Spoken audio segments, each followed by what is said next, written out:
Hallelujah. सभी को जय मसीह की। मैं अमरीक जॉय आज एक बार फिर प्रभु पिता का धन्यवाद करता हूं कि प्रभु पिता ने समय दिया कि परमेश्वर के वचन आपके साथ बांट सकूं। मेरा YouTube channel Hindi Punjabi Bible study Amrik Singh, इस चैनल के ऊपर मैं आपका स्वागत करता हूं। आप मेरे चैनल को सब्सक्राइब कर लो, साथ में जो बेल आइकन उसको टच कर लो ताकि आने वाले हर नए वीडियो का नोटिफिकेशन, उसकी जानकारी आपको तुरंत मिलने पाए और आप मेरे साथ इस वीडियो के अंत तक बने रहें। जैसा कि आप लोगों ने इस संसार के अंदर और भी बहुत से लोगों के मुंह से आपने बहुत बार सुना होगा, अगर किसी के जीवन के अंदर उसके हालात खराब हैं, उसको भयानक सी बीमारी लगी हुई है या उसके जीवन में कोई ऐसी बड़ी सी मुसीबत है, परेशानी है, तो कई बार कहा जाता है, कई बार सुना जाता है या सुनने में आता है कि लोग बोलते हैं कि इसकी किस्मत में ऐसा लिखा हुआ था। मानो कोई इंसान वो रास्ते में जा रहा है, अचानक से उसके साथ कुछ अजीब सा हादसा हो जाए।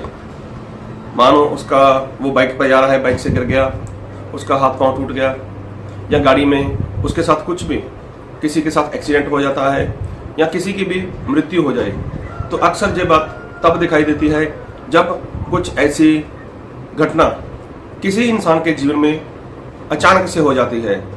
हाँ, किसी ने सोचा नहीं होता, कभी किसी के अंदर ऐसा ख्याल नहीं होता, लेकिन जो भी होता है एकदम से अचानक से उसके जीवन में ऐसी घटना हो जाती है। तब बहुत से लोग वहां पर बैठे हुए बात करते हैं कि इसकी किस्मत ऐसी ही थी। कई बार ऐसा होता है कि 18-20 साल का लड़का, 22-23 साल का लड़के की डेथ हो जाए, तब लोग बोलते हैं इसका जितना दाना पानी लिखा था इसने उतना खाया। मतलब जितना लिखा था, जितनी इसकी उम्र थी या जो भी इसकी किस्मत में था, इसके साथ वैसा हुआ। तो बाइबल में एक बात लिखी है कि परमेश्वर कभी भी किसी भी इंसान के साथ पक्षपात नहीं करते। जी हाँ, पक्षपात नहीं करते। आप लोगों ने बाइबल से पढ़ा होगा। तो क्या जो लोग ऐसा बोलते हैं कि उसकी किस्मत में ऐसा लिखा था, वो बीमारी में है, समस्या में है, मुसीबत में है, परेशानी में है, उसके साथ ऐसा हो गया, उसके साथ लिखा था, उसके लिए लिखा था, ऐसी 1-2 वीडियो में पहले बना चुका हूं, लेकिन आज मैं जो कहना चाहता हूं उस बात को ध्यान से सुनना। प्रभु यीशु कभी किसी के साथ परमेश्वर पक्षपात नहीं करते। जब हम बाइबल में बात करते हैं प्रभु यीशु के बारे में, तो प्रभु यीशु 100% वो इंसान बनकर ही धरती के ऊपर आए थे। जैसे इंसान को भूख लगती है, प्रभु यीशु को भूख लगती थी। जैसे एक इंसान को प्यास लगती है, प्रभु यीशु को वैसे प्यास लगती थी। जैसे इंसान थक जाता है, वैसे ही प्रभु यीशु मसीह भी थक जाते थे। अब अगर प्रभु यीशु की बात करें, प्रभु यीशु मसीह के बारे में देखें, तो प्रभु यीशु के साथ जो हुआ, क्या वो लिखा हुआ था? क्या वो प्रभु यीशु की किस्मत थी? बात को ध्यान से सुनना। क्या वो प्रभु यीशु मसीह का भविष्य था कि भविष्य में प्रभु यीशु के साथ ऐसा होगा, ऐसा लिखकर दिया था परमेश्वर ने? अभी बात को ध्यान से सुनना। एक किस्मत जिसको बोलते हैं भविष्य, किस्मत और भविष्य कहीं पर भी बाइबल इसको नहीं मानती, लेकिन फिर भी बाइबल में लिखा है कि प्रभु यीशु के लिए ऐसा लिखा गया था। परमेश्वर ने ऐसा प्रभु यीशु के लिए लिखा हुआ था। प्रभु यीशु ने खुद भी कहा, जो मेरे हक में लिखा है। अभी यहूदा इस्करियोती के बारे में भी प्रभु यीशु ने कहा कि मेरे लिए जो लिखा है। तो इसका मतलब क्या प्रभु यीशु के लिए जो लिखा था वो प्रभु यीशु का भविष्य था या प्रभु यीशु की किस्मत थी? बात को ध्यान से सुनना, बात को ध्यान से समझना। प्रभु यीशु जो खुद परमेश्वर हैं, प्रभु यीशु वो पवित्र हैं। ये बात सही है कि प्रभु यीशु मसीह 100% इंसान बनकर ही इस धरती के ऊपर आए थे। प्रभु यीशु का संसार में आना इसी कारण था कि प्रभु यीशु मसीह अपनी जान दें।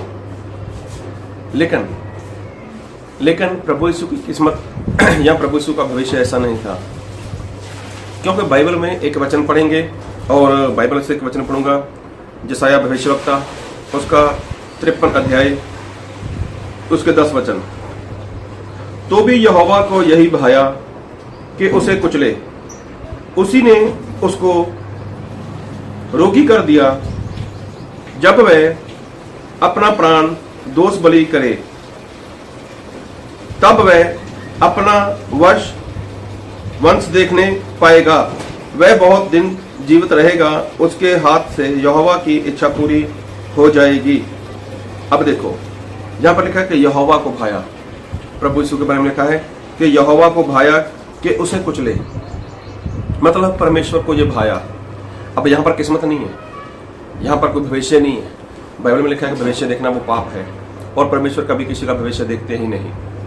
अगर परमेश्वर भविष्य देखते तो परमेश्वर आदम और हवा को नहीं बनाने वाले थे। अगर परमेश्वर भविष्य देखते तो परमेश्वर कभी भी शाऊल को इजराइल का राजा नहीं बनाने वाले थे। लेकिन यहां पर लिखा है कि परमेश्वर को भाया कि प्रभु यीशु को कुचले। इसका मतलब भविष्य नहीं, इसका मतलब कोई किस्मत नहीं। हाँ, एक बात है कि परमेश्वर की एक योजना रहती है। जी हाँ, परमेश्वर की एक योजना रहती है। जैसे मान लो आप साल 2 साल में गाड़ी खरीदने वाले हो, या साल 2 साल में आप घर बनाने वाले हो, तो उससे पहले आप एक योजना बनाओगे। आप एक योजना बनाओगे कि मैं वहां पर ऐसे कमाई करूंगा, मैं अपना देश छोड़कर मैं प्रदेश चला जाऊंगा, वहां पर मैं इतने घंटे काम करूंगा, वहां पर मैं ये करूंगा, वहां पर मैं वो करूंगा, मुझे इतना काम करना है, इतना पैसा इकट्ठा करना है, जो भी। और जे आपने एक प्लान बनाया, जे आपने एक योजना बनाई। अब योजना जैसी आपने बनाई, आपने वैसा ही किया।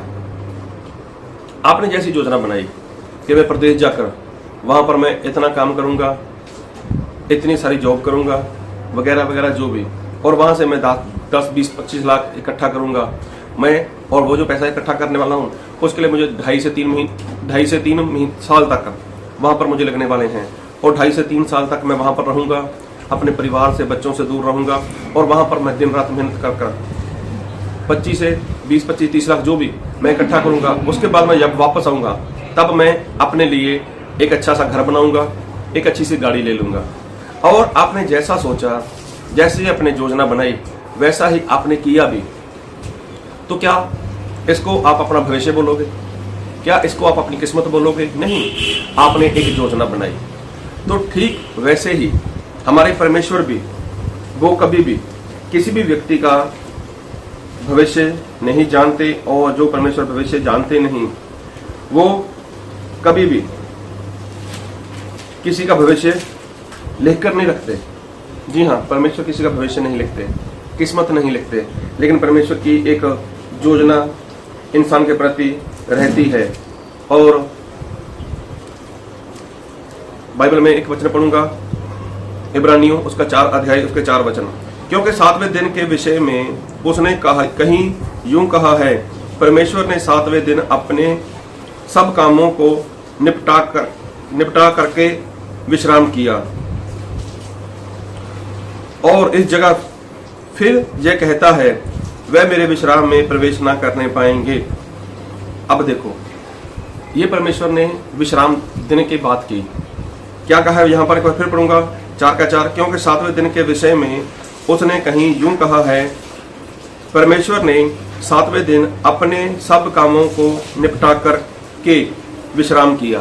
अब देखो बाइबल में लिखा है कि परमेश्वर ने क्या किया? 7वें दिन विश्राम किया। लेकिन अगर हम इस वचन को ध्यान से पढ़ते हैं तो बाइबल में ऐसा लिखा है, और मैं पढ़ूंगा आपके लिए इब्रानियों उसका 4 अध्याय उसका 8 और 9 वचन। क्योंकि यदि यहोशू उन्हें विश्राम में प्रवेश करा लेता तो उसके बाद दूसरे दिन की चर्चा ना होती। अंत जान लो कि परमेश्वर के लोगों के लिए सब्बत का विश्राम बाकी है, क्योंकि जिसने उसके विश्राम में प्रवेश किया है उसने भी परमेश्वर के समान अपने कामों को पूरा करके विश्राम किया है। अंत हम उस विश्राम में प्रवेश करने का प्रयत्न करें, ऐसा ना हो कि कोई जन उस के समान आज्ञा ना मानकर गिर पड़े। क्योंकि परमेश्वर का वचन जीवित और प्रबल और हर एक दोधारी तलवार से भी चोखा है। अब देखो, बाइबल में साफ लिखा है कि परमेश्वर की जो प्रजा है, परमेश्वर के जो लोग हैं, उनके लिए क्या है? विश्राम का दिन बाकी है। तो जहां पर जो 4:4 में लिखा है, वहां पर लिखा कि परमेश्वर ने विश्राम किया, परमेश्वर ने विश्राम किया। लेकिन ये क्या है? ये परमेश्वर की कोई किस्मत लिखी हुई नहीं, परमेश्वर ने कोई भविष्य नहीं लिखा हुआ, लेकिन परमेश्वर का एक प्लान है, परमेश्वर की एक योजना है। तो प्रभु यीशु जब संसार में आए, तो प्रभु यीशु का आना इसी कारण था कि प्रभु यीशु क्या करें? अपनी जान दें। प्रभु यीशु क्या करें? अपना प्राण दें। और प्राण दें मतलब अपनी जान दें।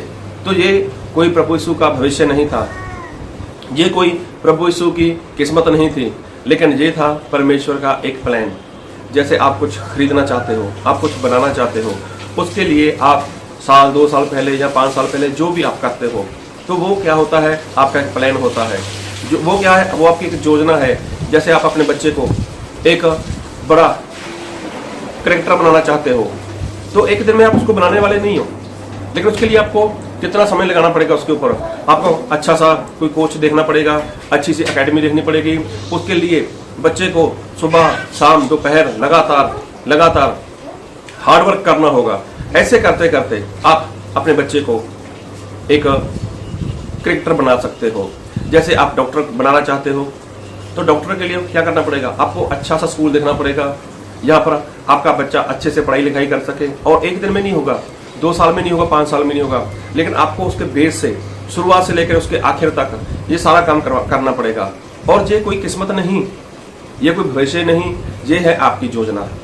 तो जब इंसान अपने लिए एक योजना बनाकर रखता है, तो क्या परमेश्वर ने प्रभु यीशु के लिए योजना नहीं बनाई थी कि प्रभु यीशु संसार में जाएंगे और एक कुंवारी गर्भवती होगी और प्रभु यीशु लोगों को शैतान के बंधन से आज़ाद करेंगे और प्रभु यीशु अपना लहू बहाएंगे। प्रभु यीशु के लहू के द्वारा जो उनके ऊपर विश्वास करेगा उसके पापों की क्षमा हो जाएगी। ये सारा कुछ क्या था? परमेश्वर की योजना थी।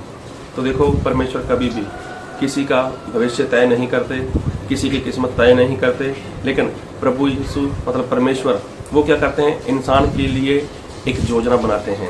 वो योजना प्रभु यीशु के लिए भी थी, इसलिए प्रभु यीशु ने ऐसा कहा कि मेरे लिए ऐसा लिखा है, मेरे लिए ऐसा लिखा है।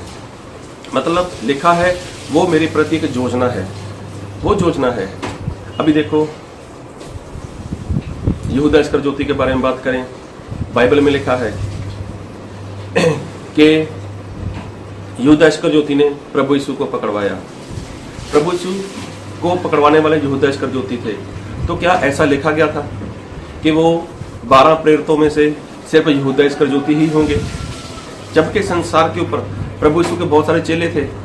प्रभु यीशु ने यह भी कहा था कि मेरा पकड़वाया जाना तो जरूरी था, लेकिन अफसोस उसके ऊपर जिसके कारण ऐसा होता है। तो यहूदा इस्करियोती के लिए मतलब ऐसा नहीं था कि यहूदा इस्करियोती की किस्मत में ऐसा लिखा था या यहूदा इस्करियोती के भविष्य में ऐसा था कि वही प्रभु यीशु को पकड़वाएंगे। प्रभु यीशु ने ऐसा कहीं पर नहीं लिखा था, परमेश्वर ने ऐसा कहीं पर नहीं लिखा था कि यहूदा इस्करियोती ही प्रभु यीशु को पकड़वाने वाले हैं। लेकिन वो तो प्रभु यीशु ने उसको पहले से बता दिया था, अपने साथी पतरस को और चेलों को बता दिया था कि शैतान की तुम्हारे प्रति ये योजना है, संभल जाओ, प्रार्थना करो ताकि तुम लोग परीक्षा में मत पड़ो। ये सारी बातें प्रभु यीशु ने पहले से बताई थी, लेकिन प्रभु यीशु ने उनको सावधान भी किया, प्रभु यीशु ने उनको बताया भी, यहूदा इस्करियोती को भी बताया सब कुछ, लेकिन वो लोग नहीं माने। तो परमेश्वर प्रभु यीशु ने अपना प्राण देना था और देना था। प्रभु यीशु मसीह मरने के लिए आए थे और ये बात सही है, ये एक परमेश्वर का प्लान था, ये एक परमेश्वर की योजना थी। तो प्रभु यीशु का कोई ऐसा भविष्य नहीं था, प्रभु यीशु की कोई ऐसी किस्मत नहीं थी। कई बार लोग बोलते हैं उसके साथ ऐसा हो गया, उसके साथ वैसा हो गया, ये उसकी किस्मत है। अगर इंसान की किस्मत लिखते परमेश्वर, अगर इंसान के लिए परमेश्वर कुछ लिखते हैं, तो वो इंसान परमेश्वर के हाथों की कठपुतली बन जाता। तो परमेश्वर ऐसा कभी नहीं करते। इंसान परमेश्वर के हाथों की कठपुतली नहीं है, लेकिन इंसान क्या है? वो परमेश्वर के हाथों की रचना है और परमेश्वर ने उसको आजाद मर्जी पर बनाया है। इसलिए कभी भी आप किस्मत के सहारे मत रहो, कभी भी अपने भविष्य के सहारे मत रहो, लेकिन ये देखो कि आपको आने वाले समय के लिए क्या करना है। अभी सोचो, एक बात कहता हूँ, ध्यान से सुनना। अगर प्रभु यीशु ने, अगर परमेश्वर ने आपके लिए लिखा है कि आप स्वर्ग जाने वाले हो, अगर आपके लिए ऐसा लिख दिया परमेश्वर ने कि आप पक्का स्वर्ग आने वाले हो, तो मैं ऐसा बोलता हूँ, क्या आपको पश्चाताप करने की जरूरत है? क्या आपको बपतिस्मा लेने की जरूरत है? क्या आपको पवित्र आत्मा लेने की जरूरत है? क्या आपको आज्ञाकारी करने की जरूरत है? नहीं। जब आपके लिए लिख दिया कि आप स्वर्ग आने ही वाले हो, तो आपके को कुछ भी करने की जरूरत नहीं। फिर आप जैसा भी जीवन जियो, कैसे भी जीवन जियो, क्योंकि लिखा है आपको स्वर्ग में ले लिया जाएगा। अगर सोचो, किसी के बारे में ऐसा लिखा है कि ये व्यक्ति स्वर्ग नहीं आएगा, तो भले वो इंसान पश्चाताप करता है, आज्ञाकारी करता है, बपतिस्मा भी ले लिया, पवित्र आत्मा भी पा लिया, ईमानदारी के साथ जीवन जी गया, अपना जीवन पूरा कर लिया उसने संसार के अंदर, लेकिन जब लिखा हुआ है कि जे व्यक्ति स्वर्ग नहीं आएगा, तो इस संसार के बीच में रहते हुए उसको क्या फायदा हुआ बपतिस्मा लेने का? क्या फायदा हुआ पापों की क्षमा पाने का? क्या फायदा हुआ उसको आज्ञाकारी करने का? क्या फायदा हुआ उसको संसार में से अलग निकलकर परमेश्वर के साथ मेल मिलाप करने का, जब उसको जाना ही नरक में है? तो इसका मतलब लिखा आपकी किस्मत नहीं, आपका भविष्य नहीं, लेकिन परमेश्वर की योजना है। आज देखो, परमेश्वर की योजना है कि सभी लोग उद्धार पाएं। ये सभी लोग उद्धार पाएं, बाइबल में लिखा है कि सभी लोग उद्धार पाएं। तो क्या सभी लोगों का ऐसा होगा? क्या सभी लोग ऐसा कर पाएंगे? नहीं। परमेश्वर की योजना तो है ना, सभी लोग बच जाएं। परमेश्वर की योजना है कि सभी लोग प्रभु यीशु के ऊपर विश्वास करें, इसीलिए प्रभु यीशु को उन्होंने मरने के लिए संसार में भेज दिया। परमेश्वर ने जगत से प्रेम किया, लेकिन परमेश्वर का एक योजना होती है इंसान के प्रति। तो प्रभु यीशु का भविष्य नहीं था, प्रभु यीशु की कोई किस्मत नहीं थी, लेकिन जो कुछ भी प्रभु यीशु के साथ हुआ वो सिर्फ और सिर्फ एक परमेश्वर की योजना थी। परमेश्वर का एक प्रभु यीशु के लिए प्लान था कि प्रभु यीशु जाएंगे और कुमारी से पैदा होंगे, प्रभु यीशु जाएंगे, वो अपना लहू बहाएंगे, और जो उसके ऊपर विश्वास करेगा उसका उद्धार होगा, वही स्वर्ग में आएगा जो उसके ऊपर विश्वास करेगा। अब जिसके बारे में लिखा है कि इसको स्वर्ग नहीं आना, अगर वो विश्वास कर लेता है तो फायदा क्या? अगर जिसके बारे में लिखा नहीं गया कि जिस स्वर्ग आएगा, तो वो विश्वास करे या ना करे, लेकिन वो तो स्वर्ग जाने वाला है। इसलिए बात को ध्यान से समझना और समझना कि किस्मत नहीं, भविष्य नहीं, लेकिन परमेश्वर की योजना होती है। आपने भी कई सारी योजना बनाई होंगी, शादी आ गई, कहीं पर जाना है, उसके लिए आप पहले 10 दिन पहले, 15 दिन पहले, महीना पहले एक योजना बनाते हो, हम वहाँ पर जाएंगे, ऐसे करेंगे, वैसे करेंगे, ये करेंगे, वो खरीदेंगे, ये सारी आपकी योजना होती है। ऐसा लिखा कुछ नहीं रहता। इसलिए जब भी कभी भी आपको ऐसी बात करने का मौका मिले या सुनते हो, तब आप इस बात को याद रखो कि ऐसा कुछ नहीं, ऐसा किस्मत नाम की, भविष्य नाम की बात नहीं है, नहीं है और नहीं है। और बाइबल में साफ लिखा है कि परमेश्वर इंसान का जब न्याय करेंगे तो उसके कामों के अनुसार न्याय होगा। देखो, अपने काम सुधार लो और प्रभु के पीछे ईमानदारी के साथ चलो। इस वचन को समझ सको, इसको ग्रहण कर सको, इसके अनुसार जीवन जी सको। इस वचन से परमेश्वर आपको बहुत सारी आशीष दे। आमीन।